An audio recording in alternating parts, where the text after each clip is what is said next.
महाराष्ट्राचा अभिमान, महाराष्ट्र दिन. वारकरी संप्रदायात प्रतिगामी शक्तींनी घुसखोरी केल्याच्या शरद पवार यांच्या वक्तव्यावरून महाराष्ट्राचं राजकीय, सामाजिक आणि सांस्कृतिक पर्यावरण ढवळून निघाले.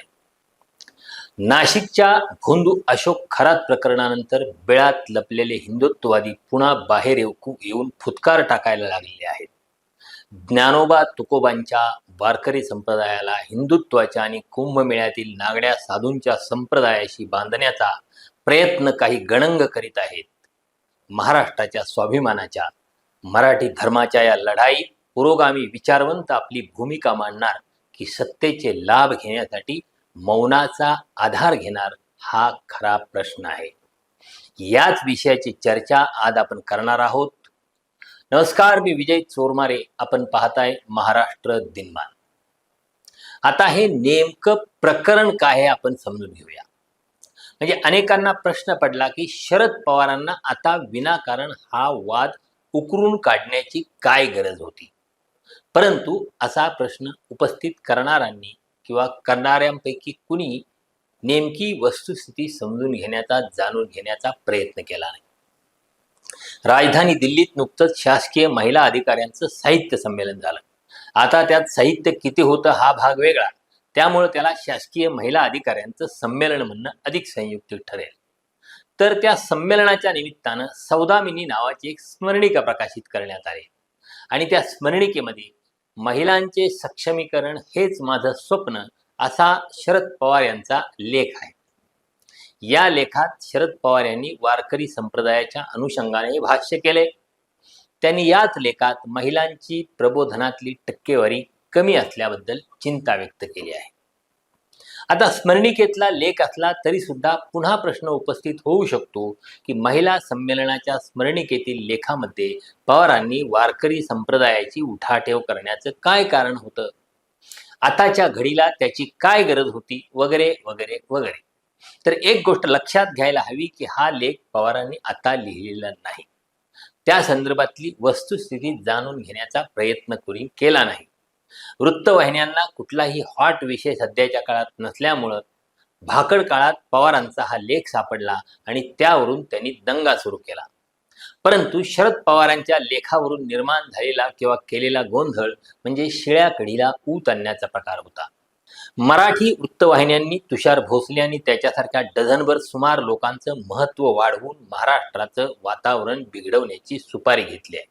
त्यातून त्यांनी स्वतःचंही अवमूल्यन करून घेतलंय. त्यामुळं असे मुखभंगाचे प्रकार वारंवार उडवतात. शरद पवारांच्या ज्या मुद्द्यावरून ताजा गोंधळ घातला गेलाय तो लेख आजचा नाही. पवारांनी 2 जुलै 2023 रोजी एक मुलाखत दिलेली होती. महाराष्ट्राच्या महिला धोरणाच्या 30 वर्षांच्या प्रवासाचा आढावा घेणारे एक पुस्तक यशवंतराव चव्हाण प्रतिष्ठाननं तयार केलं. त्या पुस्तकात छापण्यासाठी या मुलाखतीचं नियोजन होतं. त्या मुलाखतीच्या आधारे हा लेख तयार करण्यात आला आहे.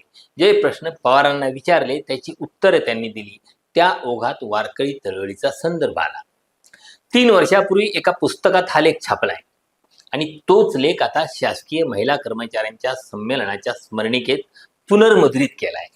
म्हणजे 3 वर्षापूर्वीच्या लेखावरून आजचा गोंधळ घालण्यात आलाय. खरं तर वृत्तवाहिन्यांचा अशा मुद्द्यासाठी त्या क्षेत्रातील जाणकारांचं म्हणणं घेता येऊ शकतं. म्हणजे एखादा विषय गुणात्मक दृष्ट्या चर्चेत आणता येऊ शकतो. मग सदानंद मोरे, अभय टिळक वगैरे अभ्यासकांना काय वाटतं त्यांना बोलतं करून त्यांचा दृष्टिकोन समजून घेता येतो. पण तिथपर्यंत जाऊन काही वस्तुनिष्ठ चर्चा करण्याची त्यांची तयारी नसते. त्यांना मग तुषार भोसले सारखा गृहस्थ सापडतो. खरं तर तुषार भोसलेची गरज तिकडे कुंभमेळ्यात आहे. हा कुंभमेळा म्हणजे या कुंभमेळा संस्कृतीच्या माणसाचा वारकरी संप्रदायाशी काय संबंध. वारकरी चळवळ सहिष्णू होती आणि हा भोसले आणि त्याच्यासारखे आणखी काही लोक देवेंद्र फडणवीस यांची सुपारी घेऊन विद्वेष पसरवण्याचं काम करतात. तर अशा लोकांच्या प्रतिक्रिया घेऊन टीव्हीवाले सुपाऱ्या वाजवतात. मध्यंतरी नाशिकच्या भोंदूबाबा कॅप्टन खरातचं प्रकरण गाजत होतं तेव्हा ही हिंदुत्ववादी पिलावळ गायब होती. त्यानंतर नाशिकमध्ये एका कॉर्पोरेट कंपनीत लैंगिक शोषणाचं प्रकरण घडलं. तिथले आरोपी मुस्लिम आहेत म्हटल्यावर या सगळ्यांनी पुन्हा पेटवापेटवी सुरू केली. म्हणजे लैंगिक शोषणासारख्या गंभीर प्रकरणातील आरोपी कुठल्या धर्माचा आहे यावर त्यांची भूमिका ठरत असते. ही मंडळी वारकरी संप्रदायाचे प्रतिनिधी म्हणून बोलत असतात. तर शरद पवार यांच्या लेखाच्या निमित्तानं नव्यानं समोर आलेला मुद्दा म्हणजे वारकरी चळवळीचा निर्मळ प्रवाह हिंदुत्ववाद्यांनी भ्रष्ट केलाय का, याचं उत्तर ठामपणे हो असं देता येतं.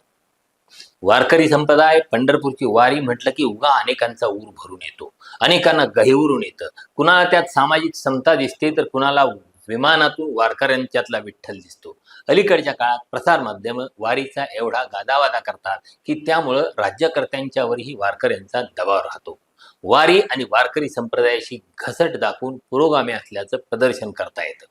ज्ञानोबा तुकोबांचा वारसा पुरोगामी असला तर याचा वारकरी संप्रदाय पुरोगामी आहे असं म्हणणं म्हणजे फसवणूक करून घेण्यासारखं आहे, हे लक्षात घ्यायला हवं. साधारण 20 वर्षापूर्वीची घटना सांगतो.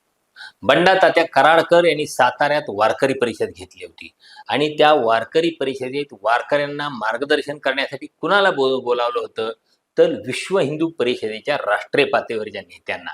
म्हणजे ज्या नेत्यांच्यावर प्रक्षोभक भाषणं केल्याबद्दल, धार्मिक तेढ वाढवल्याबद्दल गुन्हे दाखल झालेले होते, अशा नेत्यांना वारकऱ्यांना मार्गदर्शन करण्यासाठी बोलवलेलं होतं. आता विश्व हिंदू परिषद आणि वारकऱ्यांचा काय संबंध? तर अशा पेरलेल्या लोकांनी वारकऱ्यांच्यात या विचारांना, या विचाराच्या लोकांना घुसवण्याचा प्रयत्न केला. विश्व हिंदू परिषदेनं वैद्यकीय आणि अन्य सेवा देण्याच्या निमित्तानं वारीमध्ये घुसखोरी करून हिंदू धर्माचा प्रचार आणि प्रसार सुरू केला.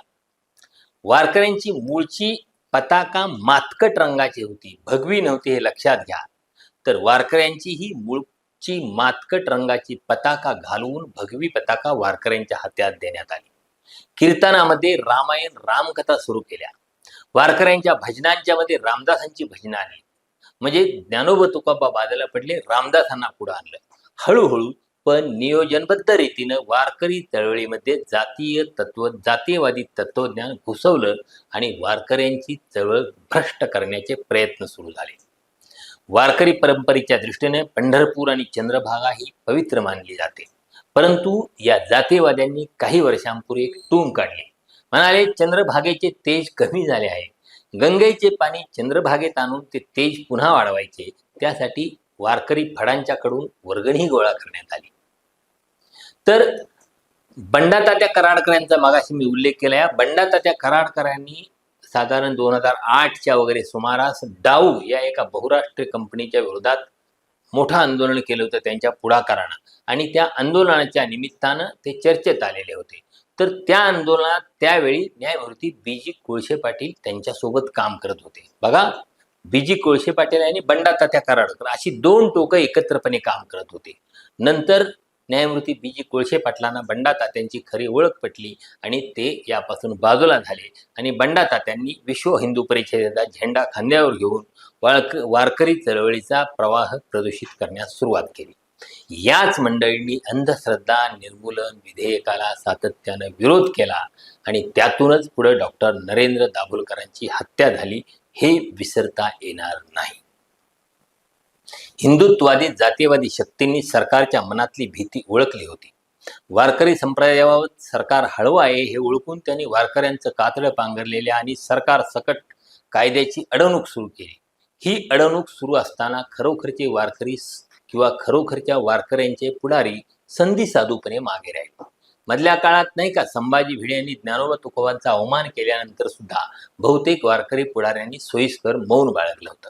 म्हणजे भाजपच्या नेत्यांच्या सोयीचं असेल तेव्हाच ही पुरस्कृत मंडळी बाहेर येऊन बोलतात, आकांड तांडव करतात, विरोधकांच्यावर आरोप करतात.